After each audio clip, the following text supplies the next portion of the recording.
The rope bit into her wrists, so deep the hemp had turned dark with blood. Emma Holloway knelt in the center of the barn floor, her arms wrenched behind her back and tied to a rusted iron ring bolted into the timber. Her dress, once cream-colored calico, now streaked with dirt and sweat, hung torn at the shoulder, exposing the pale line of her collarbone and the purple bruise spreading beneath. Her dark hair had come loose from its braid, falling across her face in damp strands that stuck to her cheeks. She didn't look up when the barn door creaked open. "Don't," she whispered, her voice cracked, "don't look at me like this." But the man in the doorway had already stopped moving. Caleb Durrant stood framed against the late afternoon sun, dust motes swirling in the golden light behind him. He was tall, lean, weathered by 38 years of hard living, his face shadowed beneath the brim of a black hat, his coat dusty from 2 weeks on the trail. He'd come to Lewiston looking for work, not trouble.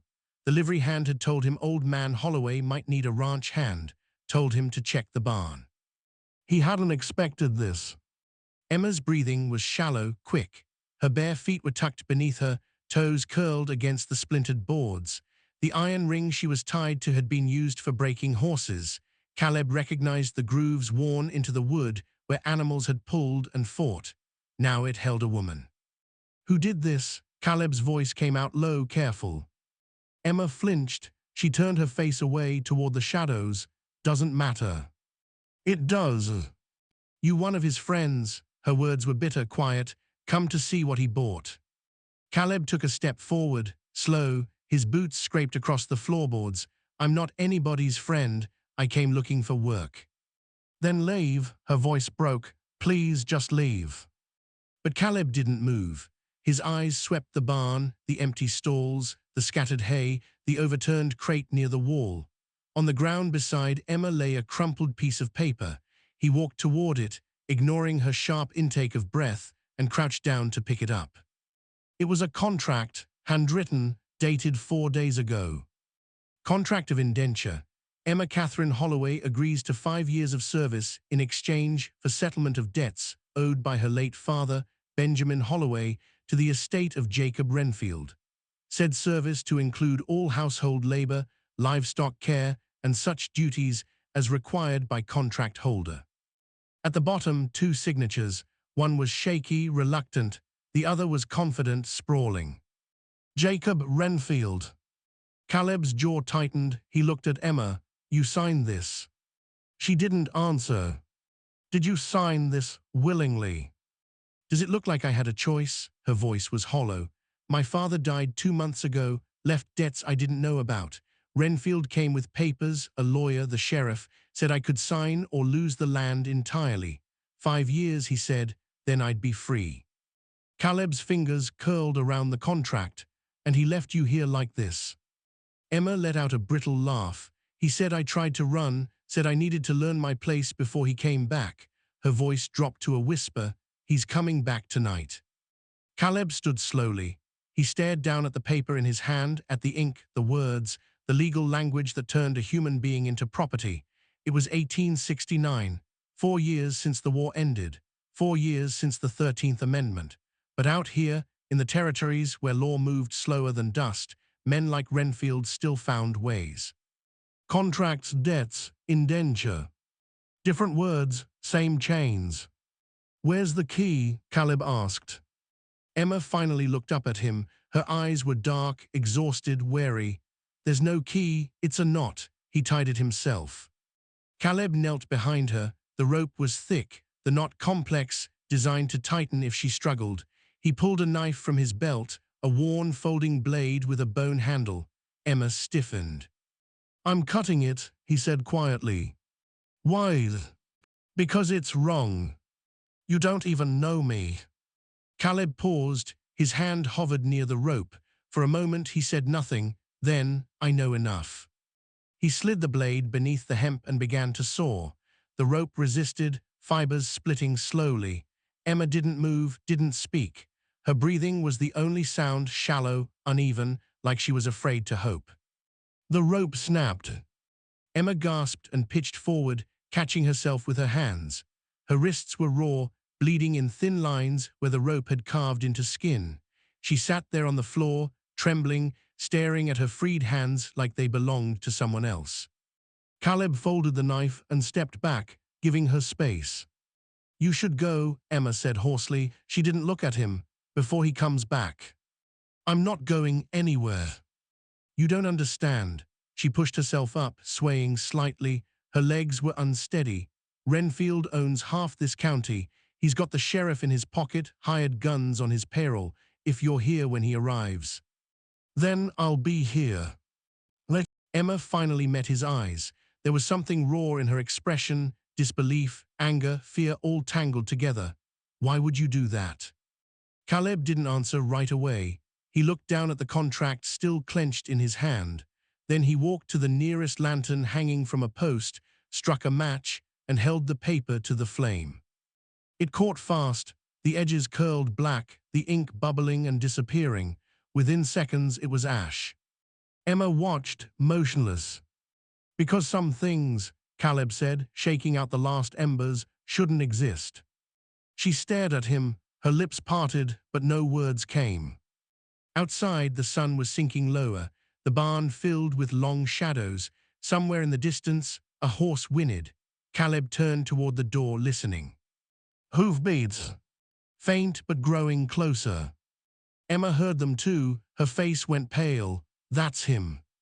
Caleb's hand moved to his belt, checking the revolver holstered there. "How many men does he travel with?"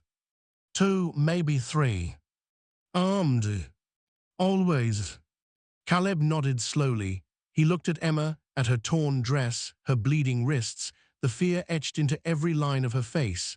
Then he looked back at the door. "Go to the house," he said quietly. "Lock the doors. Don't come out until I tell you." "You can't." "Go." Emma hesitated. Then, without another word, she turned and ran barefoot across the barn floor, through the side door that led toward the ranch house. Caleb watched her disappear into the fading light. Then he turned back toward the main barn doors. And waited. The hoofbeats grew louder. Jacob Renfield rode a black gelding with a white blaze down its nose. He was a thick-shouldered man in his 50s, clean-shaven, dressed in a gray suit that looked out of place on a ranch. Behind him rode 2 men, one lean and young with a rifle across his saddle, the other older, scarred, a revolver low on his hip. They reined up outside the barn. Renfield dismounted smoothly, brushing dust from his sleeves. He didn't look concerned, didn't look like a man expecting trouble. "Emma," he called out, his voice carrying across the yard. "Time's up, girl. We had an agreement." Caleb stepped into the doorway. Renfield stopped, his eyes narrowed. "Who the hell are you?" "Nobody," Caleb said. "Then get out of my way." Caleb didn't move. Renfield's expression shifted, annoyance giving way to something colder. "You're on private property, friend, and you're standing between me and something I own. You don't own anything here." The younger rider shifted in his saddle, hand drifting toward his rifle. The older one just watched, silent, calculating. Renfield smiled, but it didn't reach his eyes. "You know what indenture is, friend." "I know what it pretends to be. It's legal, signed and witnessed. The girl's father owed me money, a lot of money. She agreed to work it off. That's the law." "The law," Caleb said quietly, "ended slavery 4 years ago." "This isn't slavery, it's a contract. Call it whatever you want, it's still wrong." Renfield's smile faded. He took a step forward, his boots crunching on gravel. "You're making a mistake. Wouldn't be the first time. I've got the sheriff." "The sheriff isn't here." Renfield's jaw tightened. He glanced at his men, then back at Caleb. "Last chance, walk away." "No." For a long moment, nobody moved. The wind stirred the dust. Somewhere a crow cawed. Then Renfield's eyes flicked past Caleb toward the barn interior. "Where is she?" "Gone." "You let her go." "I cut her loose." Renfield's face darkened. "You had no right." "Neither did you." The older rider finally spoke, his voice gravelly. "Boss, you want me to handle this?" Renfield held up a hand. He studied Caleb more closely now, the worn coat, the holstered revolver, the stillness in his posture. You're not from around here. No. Got a name. Caleb Durant. Renfield went very still. His eyes widened slightly just for a second, then he let out a slow breath. Durant, he repeated. Caleb Durant. He shook his head, something like recognition dawning. I'll be damned.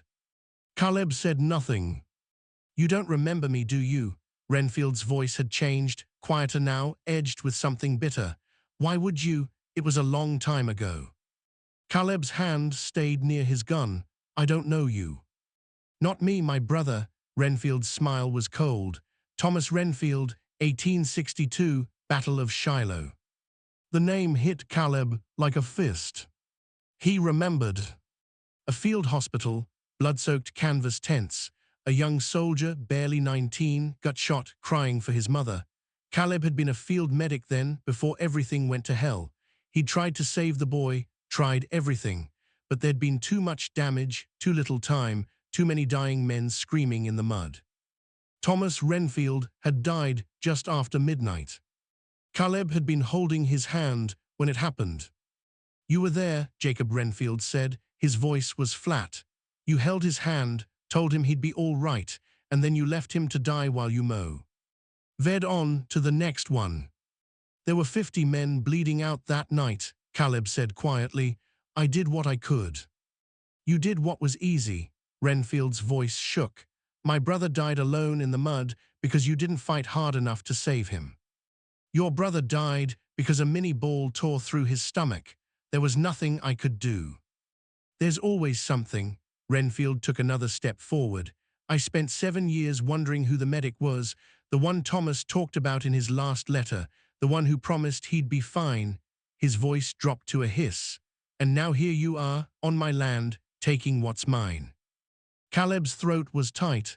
I didn't come here for you. No, but you're here anyway. Renfield's eyes were hard, burning. And now you're going to pay for what you didn't do back then. The younger rider raised his rifle. Caleb's hand moved to his revolver. Wait, the voice came from behind them, sharp, clear, unexpected. Emma stood in the yard, 20 feet away. She wasn't hiding anymore. She held an old shotgun in her hands, the barrel steady despite the tremor in her arms. Renfield turned. Emma. Get off my land. Her voice didn't waver. This is still legally. I said get off. The older rider shifted. His hand hovered near his gun. Caleb saw it, saw the calculation in the man's eyes. He drew his revolver smoothly, leveling it at the rider's chest. Don't, Caleb said. Everything froze. Renfield looked between them, Emma with the shotgun, Caleb with the revolver. His men waited for orders. The tension stretched like wire about to snap. Then slowly, Renfield raised his hands. All right, he said. His voice was controlled, but his eyes were full of fury. All right, we'll go. He stepped back toward his horse. His men followed, reluctant, watching Caleb. Renfield swung into the saddle. He looked down at Caleb, his expression unreadable. This isn't over, Durant, not by a long way. I'll be here, Caleb said. Renfield jerked the reins and spurred his horse. The 3 men rode out, dust rising behind them, hoofbeats fading into the evening. Emma lowered the shotgun. Her hands were shaking now, violently. The gun slipped from her fingers and hit the dirt. Caleb holstered his revolver and walked over to her. She stood there, staring after the riders, her breathing ragged. You shouldn't have come back out, he said quietly. I couldn't let you face them alone. You could have been killed. Emma turned to look at him. Her eyes were wet. So could you, her voice broke. Why did you stay? Caleb looked away, toward the horizon where the sun was sinking. Because I've walked away too many times. Emma wiped her eyes with the back of her hand. What he said about his brother. It's true. You tried to save him. I failed. That doesn't make it your fault. Caleb didn't respond. The weight in his chest was old, familiar. He'd carried it for 7 years, the faces of the men he couldn't save, the promises he couldn't keep. Emma stepped closer. You didn't fail tonight. Caleb met her eyes. For a moment, neither of them spoke. Then Emma said, "Thank you." He nodded once. "You should get inside, lock the doors." "What about you?" "I'll keep watch." Emma hesitated. Then she bent down, picked up the shotgun, and walked slowly back toward the house. Caleb stood alone in the yard, watching the darkness gather. Caleb slept in the barn, if you could call it sleeping. Mostly he sat with his back against the wall, revolver in his lap, listening to the night sounds, coyotes yipping in the hills, wind rattling the loose boards, the creak of old timber settling. Emma brought him food twice a day. They didn't talk much. She'd leave a plate, he'd nod thanks, and she'd disappear back into the house. But on the fourth morning, everything changed. Caleb woke to the sound of hoofbeats. Not 3 riders this time. More. He was on his feet before his eyes fully opened, grabbing his gun belt, moving to the barn door. The sun was just cresting the eastern hills, painting everything in pale gold. Through the gap in the doors, he counted them. 7 riders. Renfield in front, flanked by his 2 hired guns. Behind them, 4 more men, rough-looking, armed with rifles and sidearms.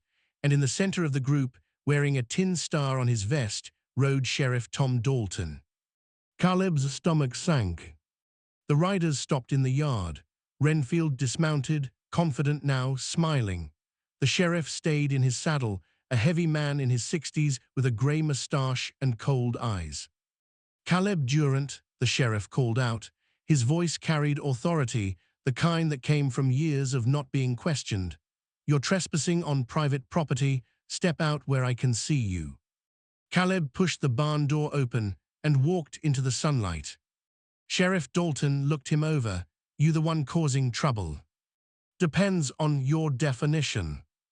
"Interfering with a legal contract, threatening Mr. Renfield and his associates, unlawful detention of indentured property." "She's not property." "The law says otherwise." Dalton leaned forward in his saddle. "Now I can do this easy or hard. You can come quietly, face a judge, let the courts sort it out. Or," he gestured to the men around him, "we can do it the other way." Caleb's eyes swept the group. 7 armed men, the sheriff, the law on their side, at least on paper. Behind him, the house door opened. Emma stepped out onto the porch. She looked pale but steady. In her hands, she held the shotgun. "Sheriff Dalton," she said clearly, "this man hasn't done anything wrong." Dalton sighed. "Emma, put that down before you hurt yourself." "I know how to use it." "I'm sure you do, but this doesn't concern you anymore." "It's my land. It concerns me." Renfield spoke up, his voice calm. "Emma, I don't want anyone to get hurt, but you signed a contract. That contract is binding. You can make this easy." "I'm not going with you." Emma's voice was firm. "I don't care what the paper said. You tied me up like an animal. You left me there for 2 days." "You tried to run," Renfield said smoothly. "I was within my rights to ensure you honored." "You had no rights." Emma's hands tightened on the shotgun. "And neither does he." She looked at the sheriff. "Sheriff, you've known my family for 20 years. You knew my father. You know he wouldn't want this." Dalton's expression didn't change. "Your father's debts are real, Emma. Mr. Renfield has legal claim." "Then the law is wrong." "The law is the law." Caleb watched the exchange, his mind racing. 7 men. Emma with a shotgun she probably couldn't bring herself to fire. Himself with a revolver and 6 bullets. The odds were impossible. But he'd faced impossible before. "Sheriff," Caleb said quietly, "you really want to do this?" Dalton turned his attention back to him. "I don't want to, but I will." "You'll have to shoot us both. If that's what it takes." One of the hired guns shifted his horse, moving to the side, flanking. Another did the same on the opposite side. They were spreading out, cutting off escape routes. Caleb's hand hovered near his revolver. Then a voice called out from the road. "Sheriff Dalton." Everyone turned. A buckboard wagon was rolling up the path, old, creaking, pulled by a sway-backed mare. Driving it was a grizzled man in his 70s, wearing a battered hat and suspenders. Beside him sat two others, a younger man with a thick beard and a woman in a faded dress. The wagon pulled to a stop at the edge of the yard. The old man climbed down slowly, joints stiff. "Sheriff, what's all this?" Dalton frowned. "Frank, this doesn't concern you." "The hell it doesn't." Frank hobbled forward, leaning on a walking stick. "This is the Holloway Ranch. Ben Holloway was my friend for 30 years, and that girl there," he pointed at Emma, "is like family to me." The bearded man and the woman climbed down from the wagon. Then, from down the road, Caleb saw more figures approaching. People on foot, on horseback, in wagons, neighbors, ranch hands, townspeople. Within minutes, a crowd had gathered. 20 people, then 30. They stood in a loose semicircle around the yard, silent but present. Caleb recognized the pattern. He'd seen it before during the war, communities closing ranks, not with guns or violence, but with sheer presence. Frank stepped closer to the sheriff. "Now, Tom, I know you've got a job to do, and I know Jacob Renfield's got money and lawyers, but these folks here," he gestured to the crowd, "they remember what happened 4 years ago. They remember how Renfield grabbed the Morrison Ranch when Jim Morrison died, how he took the Fletcher land when old Sarah couldn't pay, how he's been buying up debt and calling it legal." Dalton's jaw tightened. "That's not." "It's exactly what it is." Frank's voice was steady, "and we're tired of it." Renfield's face had gone red. "This is absurd. I have a legal contract." "You have a piece of paper you forced a grieving girl to sign," Frank shot back. "That's not a contract, that's coercion." Murmurs of agreement rippled through the crowd. Sheriff Dalton looked at the faces around him. His hired men looked uneasy now, outnumbered, outflanked by people they knew, people they lived beside. Dalton let out a long breath. "Jacob, maybe we should." "No," Renfield's voice was sharp. "I paid for that contract, I have legal standing, and I'm not leaving without." "Yes, you are." Frank stepped between Renfield and Emma. "Because if you don't, every person here is going to remember this. And come next election, Tom here won't have a job, and you won't be able to buy a loaf of bread in this county without someone spitting in it." Renfield stared at him, fury and calculation warring in his expression. Then he turned to Caleb. "This isn't over, Durant. I'll see you dead for what you cost me." "Get in line," Caleb said. Renfield mounted his horse. His men followed. Sheriff Dalton gave Frank one long look, then turned his horse and rode away without another word. The crowd watched them go. When the dust settled, Frank turned to Emma.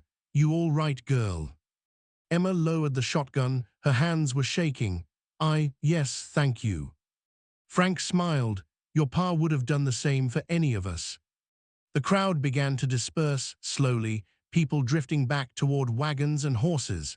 But they stayed close, lingering, like they didn't quite trust the danger to stay gone. Caleb stood in the yard, watching them. Emma walked over to him. "They came," she said softly. "They did. Because of you." Caleb shook his head. "Because of your father, and because they're decent people." Emma looked up at him. "What now?" Caleb glanced toward the barn, then back at her. "Now you rebuild." The days that followed were quiet, but not still. Caleb stayed. Emma didn't ask him to, didn't ask him not to, but every morning he'd be in the barn or the corral, fixing fence posts, mending harness leather, mucking stalls that hadn't been cleaned in months. Emma worked the house, patching the roof where rain had leaked through, scrubbing years of neglect from the floors, planting seeds in the garden her mother had once kept. They worked separately, but in parallel, two people trying to breathe life back into something that had nearly died. On the 5th day, Emma brought him coffee in the afternoon. She found him in the corral, hammering a loose board back into place. He stopped when he saw her, wiping sweat from his forehead with his sleeve. "Thought you might need this," she said, holding out a tin cup. Caleb took it, nodded thanks, and drank. The coffee was strong, bitter, perfect. You didn't have to. I know, Emma leaned against the fence rail, but you didn't have to stay either. Caleb set the cup down on a post, nowhere else to be. That's not an answer. He picked up the hammer again, turned it over in his hands. No, I guess it's not. Emma watched him. Why did you really stay, Caleb? He didn't look at her. I told you. You said you've walked away too many times, but that's not the whole truth, is it? Caleb was quiet for a long moment. Then he set the hammer down and turned to face her. His brother, he said finally, Thomas Renfield, I dream about him sometimes, about all of them, the men I couldn't save. His voice was low, rough. I've spent 7 years telling myself it wasn't my fault, that I did everything I could, but every time I close my eyes, I see their faces. Emma's expression softened. When I saw you in that barn, Caleb continued, tied up, begging me not to look, I knew if I walked away, you'd be another face I'd see, another person I failed. He met her eyes. I couldn't do that again. Emma stepped closer. You didn't fail Thomas Renfield, and you didn't fail me. I failed his brother. That's why Jacob hates me. Jacob hates you because you're everything he's not. Emma's voice was firm.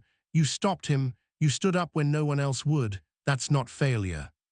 Caleb looked away. Doesn't change what happened. No, but it changes what happens next.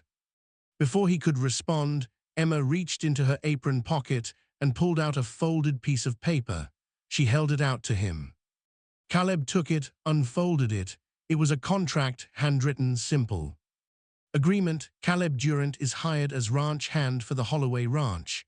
Terms, room, board, and fair wage. Duration, as long as both parties agree. At the bottom, Emma had signed her name. Caleb stared at it. Emma. I'm not asking you to stay out of guilt, she said quietly. I'm asking because I need help. The ranch is falling apart. I can't run it alone. And, she hesitated, and I trust you. Caleb looked up at her. Trust. The word felt heavy, fragile. You don't owe me anything, Emma added. If you want to leave, I'll understand. But if you stay, I want it to be because you choose to, not because you're running from ghosts. Caleb folded the paper carefully. What about Renfield? He's not going to let this go. Then we'll deal with him, together. Caleb studied her face, the determination in her eyes, the set of her jaw. She'd been broken 4 days ago, tied and terrified. Now she stood here offering him something he hadn't realized he needed. A place to stay, a reason to stop running. All right, he said quietly. Emma's face broke into a smile, small, cautious, but real. All right. I'll stay. She let out a breath, relief washing over her. Thank you. Caleb handed the paper back to her. But I'm ripping this up. Emma blinked. What? Why? Because I don't need a contract to stay. He met her eyes. And you don't need one to trust me. For a moment, Emma just stared at him. Then, slowly, she tore the paper in half. Then in half again. The pieces fluttered to the ground between them. Okay, she said softly. No contract. Caleb nodded. They stood there in the quiet afternoon, the sun warm on their backs, the wind stirring the grass.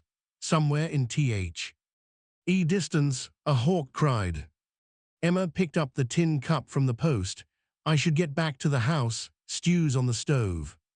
I'll be in when I'm done here. She turned to go, then paused. Caleb. Yes. You're not running anymore, you know that, right? He looked at her. I know. Emma smiled again, a little wider this time, and walked back toward the house. Caleb watched her go, then he picked up the hammer and got back to work.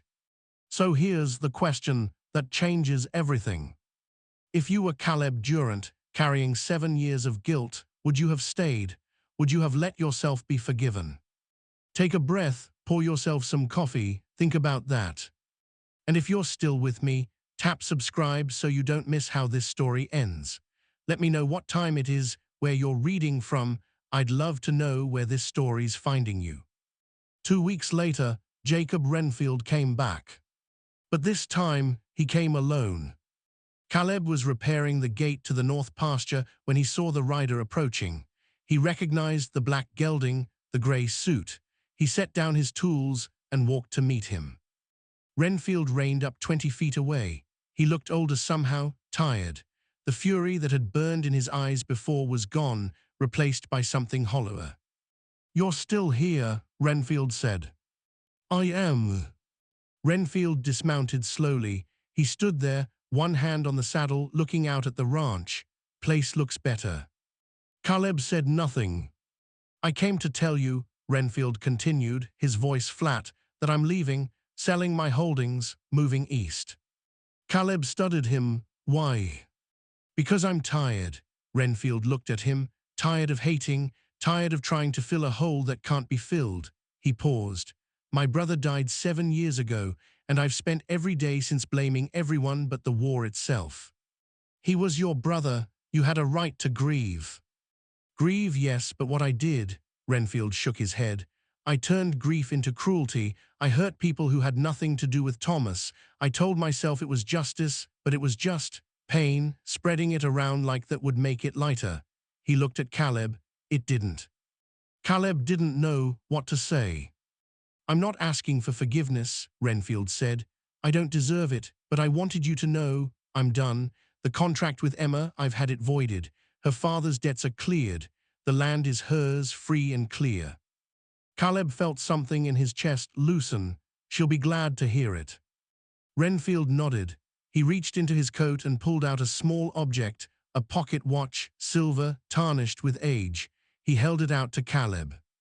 "This was Thomas's," Renfield said quietly. "He carried it through the whole war. It stopped the day he died. The hands are frozen at 12:47. He looked at the watch, then at Caleb. "I want you to have it." Caleb hesitated. "I can't." "Please," Renfield's voice cracked. "You were with him at the end. You held his hand. You tried. That's more than I did. I wasn't there. I was miles away, safe, while my little brother bled out in the mud." His eyes were wet. "So take it, and remember him. Remember that he was more than my anger. He was a boy who loved his family and died too young." Caleb took the watch. The metal was cold, heavy. He could see the frozen hands, the minute scratches on the face. "Thank you," Caleb said quietly. Renfield climbed back onto his horse. He looked down at Caleb one last time. "You're a better man than I am, Durant. Take care of her, and take care of yourself." He turned the horse and rode away. Caleb stood in the road, holding the watch, watching until the rider disappeared over the hill. That evening, Caleb and Emma sat on the porch steps as the sun set. He told her about Renfield's visit, about the voided contract, about the land being hers. Emma had cried not from sadness, but relief so overwhelming it had to come out somehow. Now she sat beside him, hands wrapped around a cup of tea, staring at the horizon. "I keep thinking I'll wake up," she said softly, "and none of this will be real." "It's real," Caleb said. "I know, but it doesn't feel like it yet." She looked at him. "You saved my life, Caleb." "No, you saved your own. I just helped." Emma shook her head. "You did more than that. You gave me a reason to believe people could still be good. After everything that happened, I'd forgotten that." She paused. "You reminded me." Caleb looked down at the watch in his hand. He'd been carrying it all day, feeling its weight. "I think," he said slowly, "we reminded each other." Emma smiled. "Maybe." They sat in silence for a while, watching the light fade. The sky turned orange, then purple, then deep blue. Stars began to appear, one by one. "What happens now?" Emma asked. "We keep going," Caleb said. "We fix what's broken. We plant seeds. We see what grows." "That simple. That hard." Emma laughed softly. "Yeah." The months that followed were not easy. Winter came hard that year. Snow piled high against the barn, Ike. He glazed the water troughs. Wind howled through the gaps in the walls they hadn't yet sealed, but they endured. Caleb taught Emma how to trap rabbits, how to read the weather, how to keep the livestock alive when feed ran low. Emma taught him how to cook more than beans, how to mend clothes properly, how to read the land her father had loved. Spring came slowly, and with it, life returned. Frank and the other neighbors came by to help plant crops. The bearded man, whose name was Cole, helped Caleb rebuild the barn's north wall. The woman from the wagon, Sarah, brought Emma seeds for the garden and stories about her mother. The community that had stood in the yard that day became something more, not just neighbors, family. One evening in late April, as the sun set over the newly planted fields, Emma stood beside Caleb in the yard. "I've been thinking," she said. About names." She looked up at him. "The ranch never had one. My father just called it the place. But I think it needs a proper name now." "What were you thinking?" Emma smiled. "Second Chances Ranch." Caleb looked at her. Then he looked out at the land, the fields, the repaired fences, the house with its patched roof and clean windows. A place that had almost died, that had been brought back. "I like it," he said. Emma reached out and took his hand. He looked down at their joined fingers, then back at her face. "Thank you," she said, "for staying." "Thank you," he replied, "for asking." Years later, long after the ranch became profitable, long after Emma and Caleb rebuilt not just the land but themselves, people would still talk about the day a drifter came to town and chose to stay. They'd talk about the contract that burned, about the community that stood together, about the man who carried a broken watch in his pocket, a reminder of the past he couldn't change, but also of the future he helped build. Emma would plant flowers every spring on 2 small graves she'd built near the fence line, one for her father, one for a boy named Thomas who'd died far away but whose memory had somehow led to their salvation. And Caleb would stand beside her, hat in hand, and remember all the faces he'd carried for so long. He couldn't save them all, but he'd saved the ones he could. And in the end, he'd learned that was enough. The sun dipped low over Second Chances Ranch, casting long shadows across the land. Dust rose around their feet. The wind whispered through the grass. And for the first time in 7 years, Caleb Durant felt like he was home.